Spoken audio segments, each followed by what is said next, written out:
Enkola ey'ebibiina ebingi mu ggwanga lyattu Uganda yatandikibwawo mu 1958 nga yaleetebwa gavumenti y'abamagulu meeru abaali bakulembera eggwanga ebiseera ebyo. Salt TV, omunnyo ku nsonga. Akalulu akaasooka akaakubwa mu 1961 akali ak'okulonda ababaka ba Parliament eya Legislative Council giyite Legico.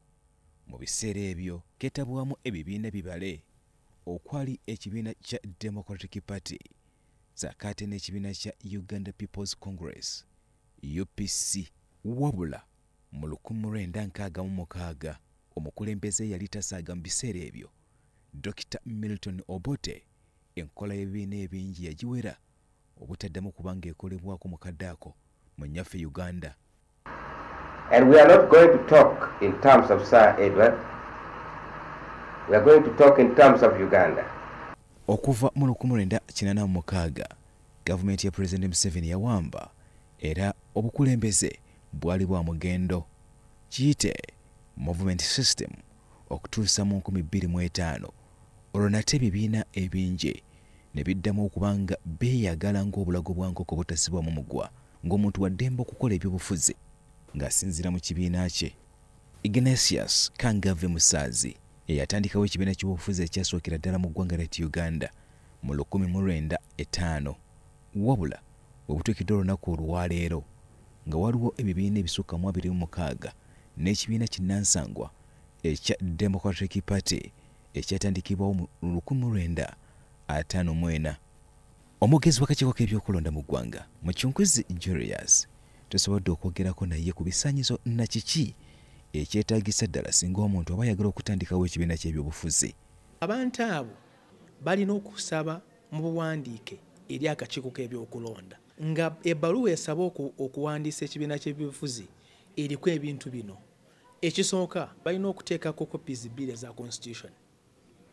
Ekyokubiri balina okuleeta amannya oba addresses abantu abasemba okutendawo ekibiina ekyo amannya 50 okuva mu 2/3 of the districts of Uganda nga buli district ojjayo abantu abatabera wansi ba 50.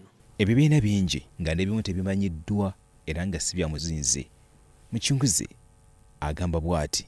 Etteeka lye tulina teriri mukomo ligamba nti buli Munnayuganda wa ddembe okutondawo ekibiina ky'ebyobufuzi kasita aba atuukiriza ki emitendera egyo giri mu tteeka. Okutandikawo ekibiina ky'ebyobufuzi olina okuba n'emiramwa sakati n'ebigendererwa eby'omuzinzi nga Saddam Gaira ono nno nga yakulembera People's Progressive Party nga bw'alambulula. Tukkiririza mu reconciliation, tukkiririza mu dialogue, tukkiririza mu peace, tukkiririza mu non-confrontation.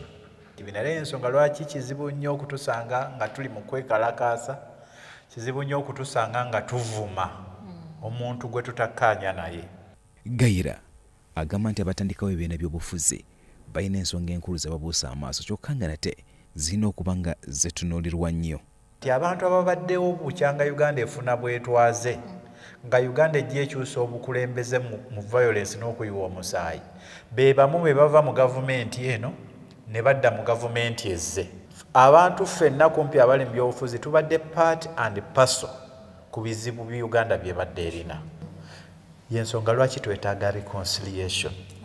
Saddam Gaira agamba nti kiviiriddeko ebibiina okuyingiwala abamu babiyingira nga balina ebiruubirirwa bya ssekinnoomo ekintu ekitali kituufu. Abalala ekibaleeta mu kibiina njagala bwa MP, njagala bwa kansala, njagala bwa meya.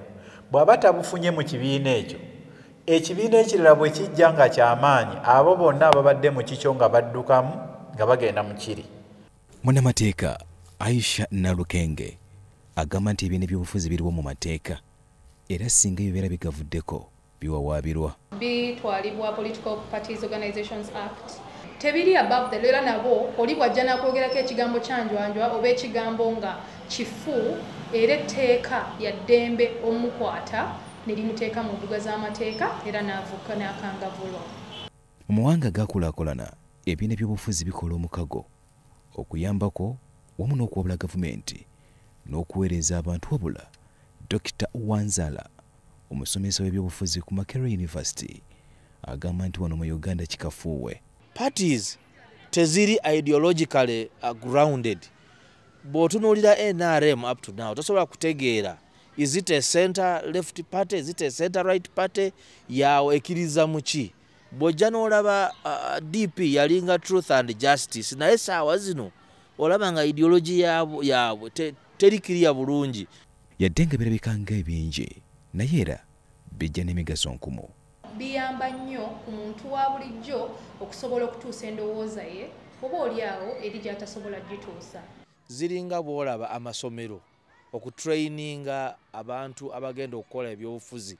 Mu ngeri y'emu abakugu batunnyonnyodde ku kusoomooza okujja n'ebibiina ebingi naddala mu mawanga agakyakula. Ate kakati kiri waasi nti baateekawo ne ssente ebibiina bye zifuna okuva mu gavumenti.